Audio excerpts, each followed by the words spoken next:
You're listening to the Cyberwire Network, powered by N2K.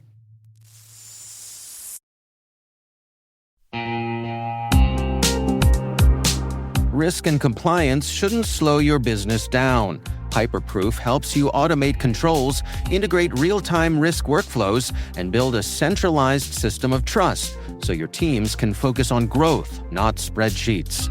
From faster audits to stronger stakeholder confidence, Hyperproof gives you the business advantage of smarter compliance. Visit www.hyperproof.io to see how leading teams are transforming their GRC programs.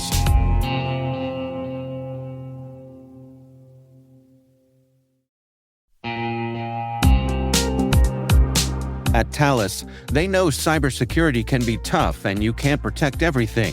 But with Thales, you can secure what matters most. With Thales's industry-leading platforms, you can protect critical applications, data, and identities, anywhere and at scale with the highest ROI. That's why the most trusted brands and largest banks, retailers, and healthcare companies in the world rely on Thales to protect what matters most: applications, data, and identity. That's Thales. Thales. Learn more at thalesgroup.com/cyber.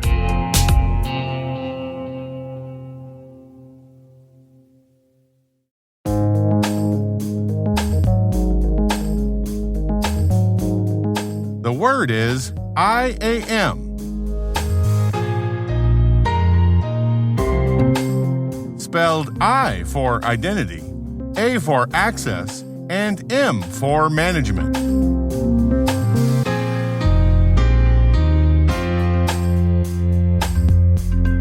Definition: a set of solutions for ensuring that the right users can only access the appropriate resources.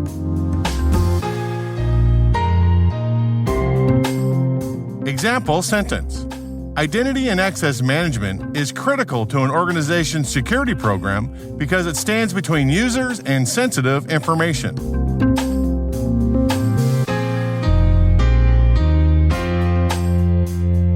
Origin and context. In 1993, the New Yorker's Peter Steiner published his famous "On the Internet, Nobody Knows You're a Dog" cartoon. The single panel, now a famous meme, shows a dog sitting at a keyboard in front of a monitor and talking to his dog buddy sitting on the floor. Unfortunately, almost 30 years later, this joke is still true today. The concept of identity and access management, or IAM, is fascinating, complex, and exponentially difficult to administer at the corporate level and personally in your day-to-day life. How do we know if the entity logging into my system as the company's CEO is really her, some nefarious ransomware hacker, or indeed my dog Dexter? How should I, as an individual, convey the appropriate identity for the right context for a particular task I'm trying to accomplish as either an employee, a volunteer advocating for the political action committee of underwater basket weavers that love sunsets, or to my Dungeons & Dragons Reddit forum, where I'm known as Abigail, a level 47 chaotic neutral tiefling warlock? Admittedly, we didn't really think it through back in the 1960s when the late great Dr. Fernando Corbato, one of computing's founding fathers, needed a way to keep researchers and students out of each other's files at MIT. This is back in the day when mainframe computers ruled the world, and we all had to share the same computer. As a stopgap measure, he created the user ID password system that we all mostly still use today. It's astonishing, really, if you think about it, that in a world where the hardware and software, computer and engineering paradigms shift every 18 months or so, that the dominant way we all still identify ourselves and gain access is over 6 decades old. That's 60 years. The mind boggles. But that doesn't mean that there aren't better systems out there. There are. They are just harder to use by the typical user, difficult to implement and manage, and expensive. But if the community has any hope of deploying a zero-trust strategy, IAM is the key and essential component. You can't deploy any zero-trust policies unless you absolutely know who or what wants access. In other words, I need to know unequivocally that it is indeed the CEO trying to log in, or that it is her iPhone connecting to the M&A database sitting in AWS, or that it is the Concur app trying to connect to the CEO's profile. If I have that, I then can deploy rules designed to limit access to material data in systems to only the essential entities that require that access and nothing else. That is zero trust. One of the problems with IAM today, though, in 2022, is that our current systems are site-centric. Users have to present credential information to multiple digital silos like Amazon, Netflix, eBay, and our corporate system, whatever that is. These silos typically don't talk to each other. If I routinely use Amazon and Barnes & Noble, I can individually log into each separately, but I can't ask Amazon to share the books I purchased on their site with their Barnes & Noble competitor, even though it's my information, because they are both walled gardens. That's starting to change, though, with a concept called single sign-on. You log into a broker, say Google, Amazon, or Apple, just to name three, with your first cup of coffee in the morning, and then later that day when you want to log into Twitter, you ask Google to log into Twitter for you. Twitter and Google do the authentication dance themselves, and you don't have to remember your Twitter password. Twitter trusts Google as being the authoritative source for your login information. For authentication, we have several two-factor authentication methods at our disposal that range in capability from being slightly better than Dr. Corberto's user ID password system to being exponentially better.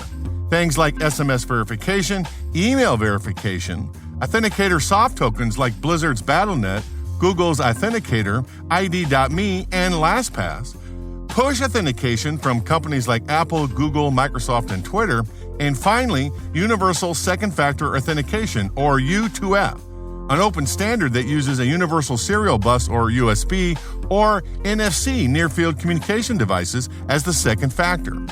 But for corporate environments, the trick is to find or build an IAM system that works seamlessly with all the data islands where you store your data and run your key services. Ideally, you want your CEO to log on once in the morning and have the IAM system orchestrate the identity and authorization dance according to the company's zero trust policies for all the places she connects to during the workday. SaaS apps, multi-cloud environments, and any homegrown apps still running in the data center.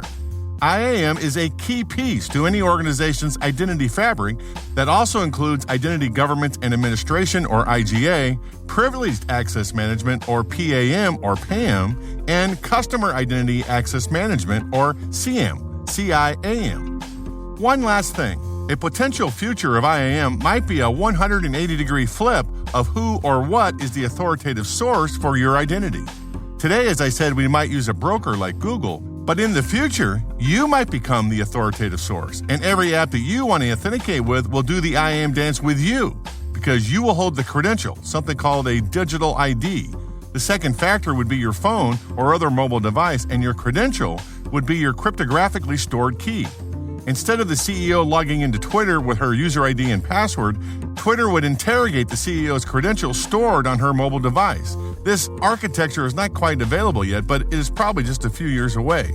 Canada and the European Union are already experimenting with the concept.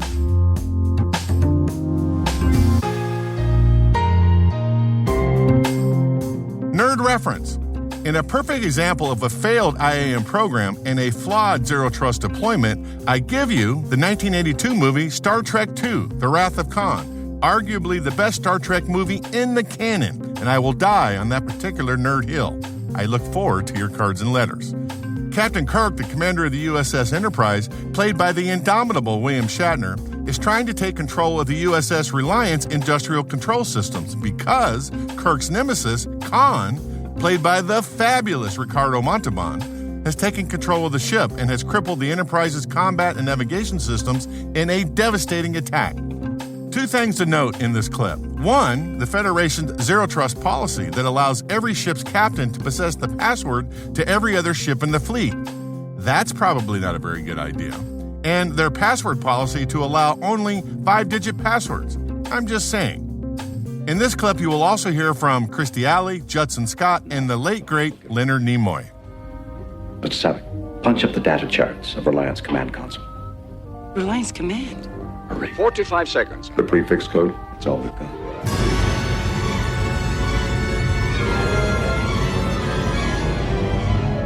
Charts up, sir. Reliance prefix number is 16309. I don't understand. You have to learn. why things work on a starship. Each ship has its own combination code. To prevent an enemy from doing what we're attempting. Using our console to order Reliant to lower her shield. Assuming he hasn't changed the combination, he's quite intelligent. So, lock phasers on target and await my command. Phasers locked. Time's up, Admiral. Here it comes. Now, Mr. Spock.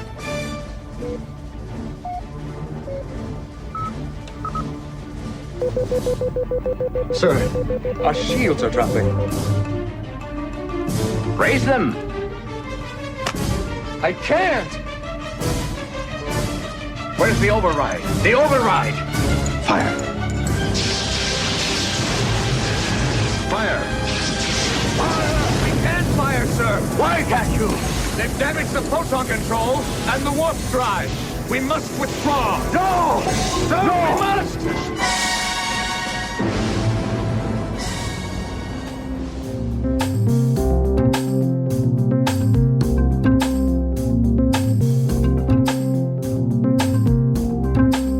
Word Notes is written by Tim Nodar, executive produced by Peter Kilpie, and edited by John Petrick and me, Rick Howard.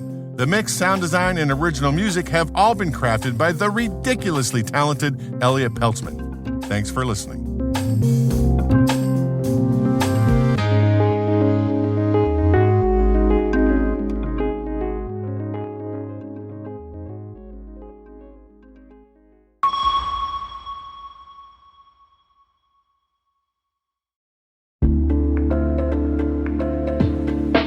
What's your 2 a.m. security worry? Is it, do I have the right controls in place? Maybe, are my vendors secure?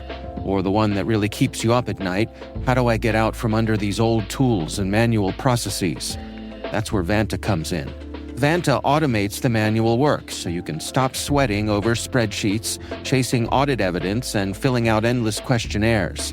Their trust management platform continuously monitors your systems, centralizes your data, and simplifies your security at scale. And it fits right into your workflows, using AI to streamline evidence collection, flag risks, and keep your program audit ready, all the time.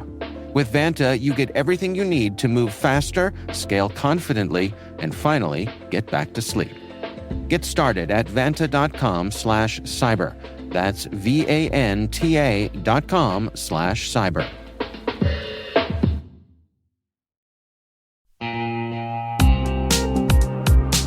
Cyber Innovation Day is the premier event for cyber startups, researchers, and top VC firms building trust into tomorrow's digital world. Kick off the day with unfiltered insights and panels on securing tomorrow's technology.